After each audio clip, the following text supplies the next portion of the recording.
There is a historical commodity that has served as a parallel measure of wealth alongside gold for millennia, yet it is repeatedly plagued by sudden, spectacular collapses. This is the story of silver. Silver's price action is not governed by predictable market forces. It is defined by violent, rapid cycles of boom, manipulation, and catastrophic crash. These events, from the Panic of 1893 to the Hunt brothers saga in 1980, have wiped out fortunes, threatened the global banking system, and triggered major economic depressions. Silver is uniquely volatile because of its inherent dual identity. It is both a monetary safe haven asset and a critical industrial commodity. This duality makes it susceptible to destruction by two distinct, powerful forces: deflationary economic collapse and targeted financial manipulation. This is the analysis of the five-stage cycle of silver collapse, revealing the geopolitical, industrial, and financial mechanisms that have guaranteed the repeated destruction of silver's value, the lessons learned and forgotten from the past, and why the current environment sets the stage for the next inevitable high-stakes reckoning. Chapter 1. The Dual Identity and Structural Trap. 1-800 words. To understand the spectacular volatility of silver, one must first grasp its inherent destructive identity crisis. Unlike gold, which maintains an almost pristine identity as a purely monetary and reserve asset, silver is perpetually torn between its traditional role as a stable store of value and its ever-increasing demand as an indispensable raw material for modern technology. This dual nature is the source of its most spectacular booms and its most devastating irreversible collapses, establishing the first structural stage of the silver trap. For centuries, silver was not a volatile commodity. It was the backbone of monetary systems globally, often used alongside gold in bimetallism. This structural role gave silver a stable, massive structural source of demand, backed by the full faith and credit of governments and central banks worldwide. It was physical, verifiable money. The retreat of the monetary standard. The structural decline of silver as a monetary metal began in the late 19th century. In 1873, the United States abandoned the silver standard, a policy shift quickly mirrored by other nations.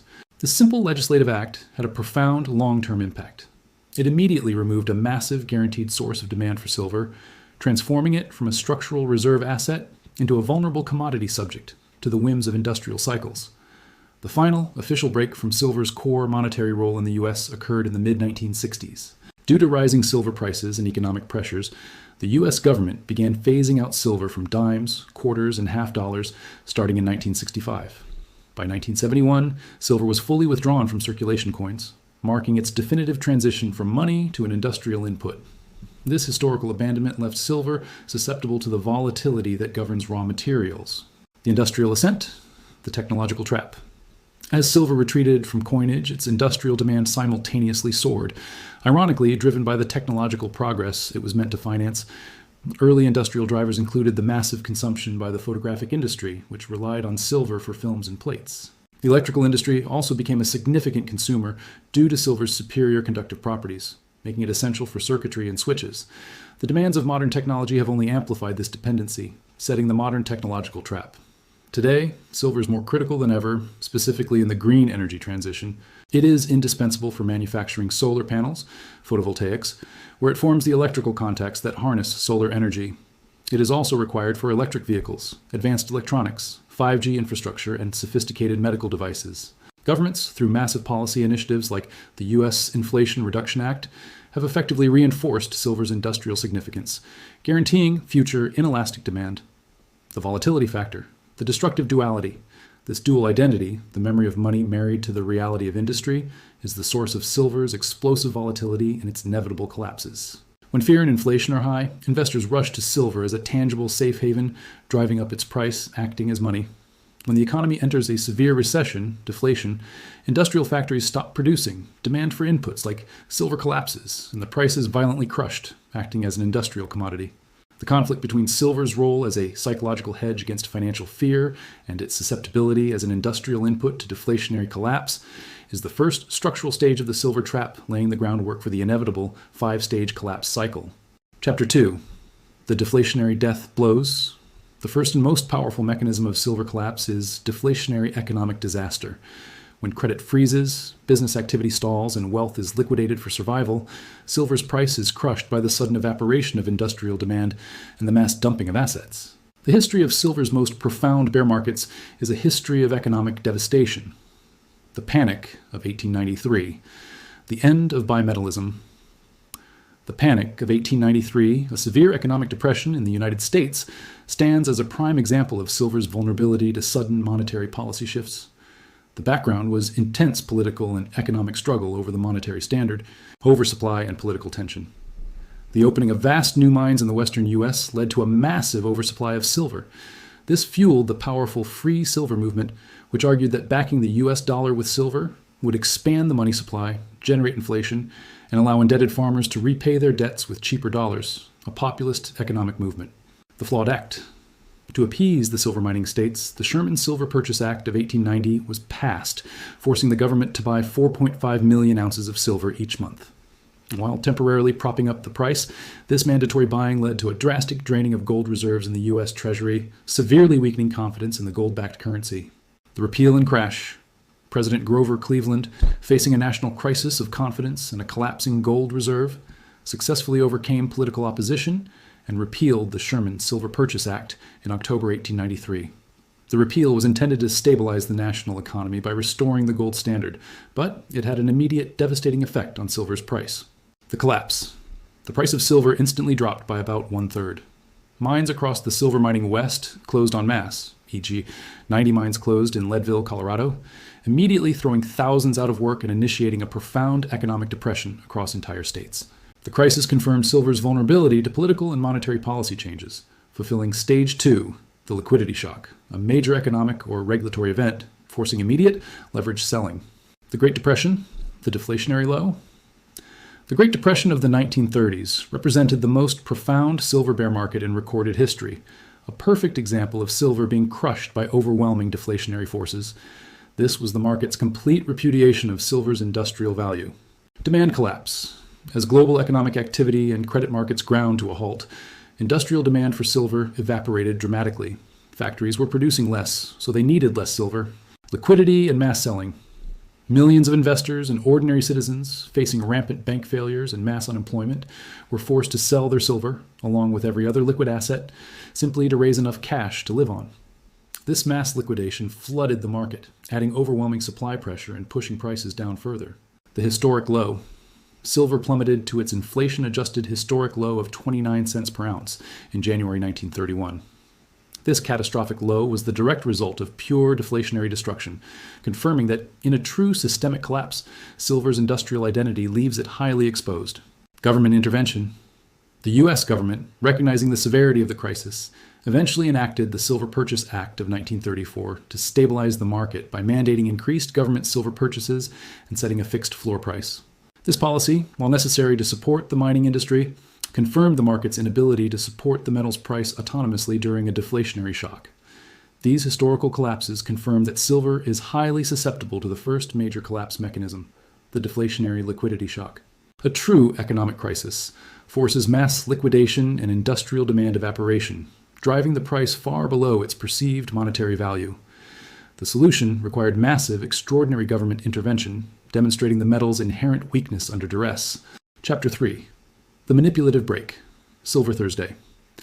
The second, and perhaps most spectacular mechanism of silver collapse is financial manipulation, the attempt by powerful players to corner the market using overwhelming leverage, followed by inevitable, violent regulatory and liquidity intervention. The ultimate defining example is the Hunt brothers saga in 1979-1980, an event that single-handedly redefined market risk and demonstrated the structural fragility of the silver futures market.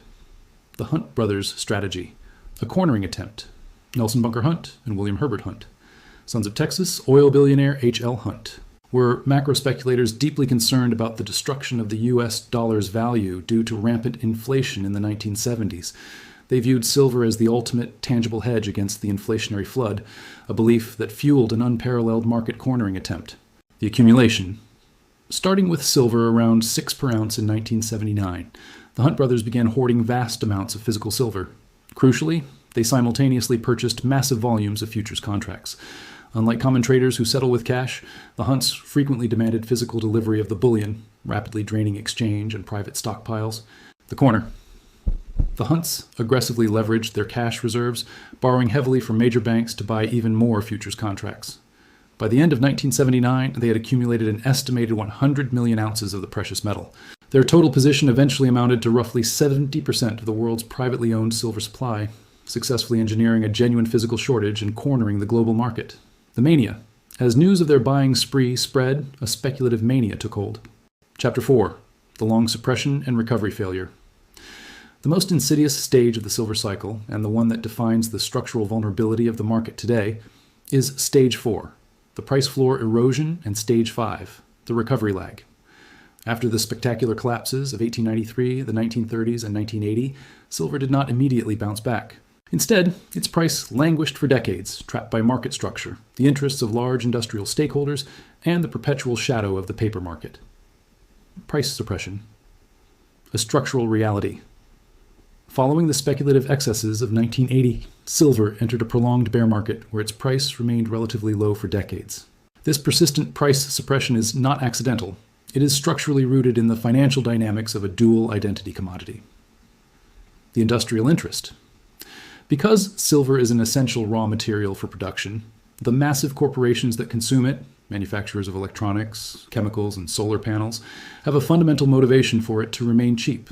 These large industrial stakeholders utilize every mechanism available to suppress the price, doing everything they can to keep it low to maintain profit margins. Paper market leverage. Large financial institutions and major market makers utilize the futures markets to maintain concentrated short positions, betting the price will fall. By maintaining massive paper short positions that are far greater than the actual physical supply, they create persistent artificial downward pressure on the spot price, profiting from the suppression and discouraging long-term physical investment. Manipulation. Allegations. This structural reality has led to verifiable manipulation. Major financial institutions, including Deutsche Bank and JP Morgan, have faced allegations and regulatory scrutiny over manipulating silver prices through tactics like spoofing, placing large orders without the intention of executing them, creating a false impression of supply or demand to move the price in their favor. The recovery lag and the time trap. The consequence of this persistent suppression and the initial collapse is a long, agonizing period of low prices, forcing silver investors into a devastating time trap. The decades of waiting. After the 1980 peak of nearly 50, the price of silver languished for decades. Those who bought at the frenzy's peak lost over 90% of their investment and had to wait more than 45 years just to see the nominal price reach new highs. This recovery lag does not even account for the lost purchasing power due to inflation, meaning the real value recovery has been even slower. This failure to recover acts as a profound disincentive for new capital. Mining supply constraints. The prolonged period of low prices, Stage 4, creates a dangerous, self-defeating feedback loop. Low prices discourage investment in new exploration and mine development. Since silver is primarily a byproduct and ore, grades are declining. The lack of investment permanently limits production capacity. When demand inevitably surges again, this supply inelasticity amplifies price movements because miners cannot quickly or cheaply scale up production to meet demand. The industrial demand floor. Despite the suppression and the volatility, silver benefits from a crucial stabilizing factor, a rising industrial demand floor. Inelastic demand. Industrial consumption, particularly from the electronics sector and increasingly the green energy transition, solar, EVs, is surging. Silver is a core ingredient in these technologies, with limited substitution possibilities in critical applications. Industrial demand thus acts as a structural floor under the price, preventing it from revisiting the catastrophic deflationary lows of the Great Depression. Dual price drivers. Unlike gold, which is generally only driven by economic fear, silver benefits from both economic fear, safe haven investment flows, and technological expansion, industrial consumption. This long period of suppression, engineered by the paper market, has created a geological and economic reality of chronic undersupply. The time trap has systematically depleted the physical resilience of the market, setting the stage for the final, explosive confrontation between the paper financial system and the inelastic demands of the physical economy. Chapter 5. The final squeeze. Green energy, paradox, and reckoning. The current environment represents the culmination of the entire 5-stage cycle, positioning the silver market for an inevitable, explosive climax. We are observing the emergence of the final structural paradox. The exponential inelastic demand from the green energy transition is meeting a supply market that has been decimated by decades of price suppression, guaranteeing that the next collapse will trigger a final permanent squeeze. The new speculative mania. The conditions for collapse are being actively rebuilt through speculative excess, sharing key characteristics of previous manias. Safe haven rush, fears of inflation, and currency devaluation, coupled with low confidence in central bank monetary policy, are driving massive investment flows back into precious metals, fueled by macro hedge funds and institutional buyers. Retail influence. The Reddit-driven silver squeeze.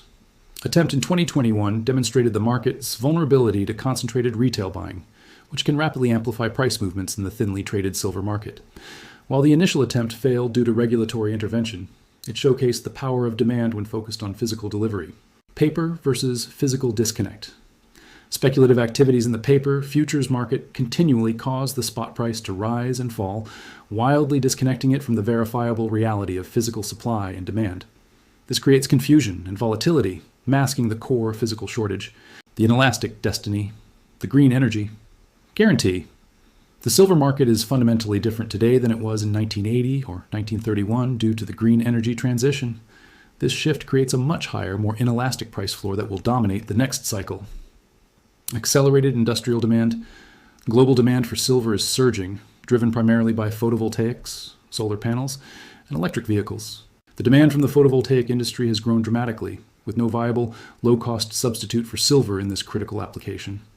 Governments and corporations are legislating this demand via net zero mandates, making the consumption of silver mandatory and price inelastic. The structural deficit. This accelerating mandated demand is meeting a supply market suffering from declining ore grades and reduced exploration, a direct result of stage 4 and 5 suppression. Output is not scaling fast enough to match consumption, resulting in a sustained multi-year physical market deficit. More silver is being consumed than is being mined and recycled. This deficit is eating away at above-ground inventories, thinning the market's last cushion. The final showdown, physical market's revenge, the convergence of low physical inventory, inelastic demand, and a massive paper short position sets the stage for the final squeeze, which will be the last time the price is dictated by the paper market. The regulatory trigger. The next collapse will follow the Hunt brothers blueprint. As speculative bubble bursts, regulatory bodies increase margin requirements, or the Federal Reserve cuts off credit, forcing a sharp, violent price plunge to liquidate leveraged positions. The inelastic rebound. Unlike past cycles where the price languished for decades, stage 5, this time the price will experience only a brief, violent correction before rebounding to a significantly higher price floor. Why? Because the global industrial system needs the metal now. Solar panel manufacturers and EV battery producers, fulfilling multi-billion-dollar contracts, cannot wait 45 years for the price to recover. They must enter the market and secure physical supply regardless of the temporary spot price, ensuring the market rebounds quickly and violently. The permanent reset. This structural imbalance will permanently reset silver's price, dictating that the final low will be far higher than the past. The physical market will overwhelm the paper market, establishing an equilibrium dictated by the geological cost of production and the structural necessity of silver in the modern economy. The cycle of silver collapse is inevitable, driven by the unique combination of speculative excess and economic fear. But the next collapse will occur in an environment where technological demand guarantees that the price floor will be far higher than ever before, signaling silver's final, irreversible transformation from a monetary curiosity into a critical, strategic, and chronically undersupplied resource, whose price is bound by its inelastic industrial destiny.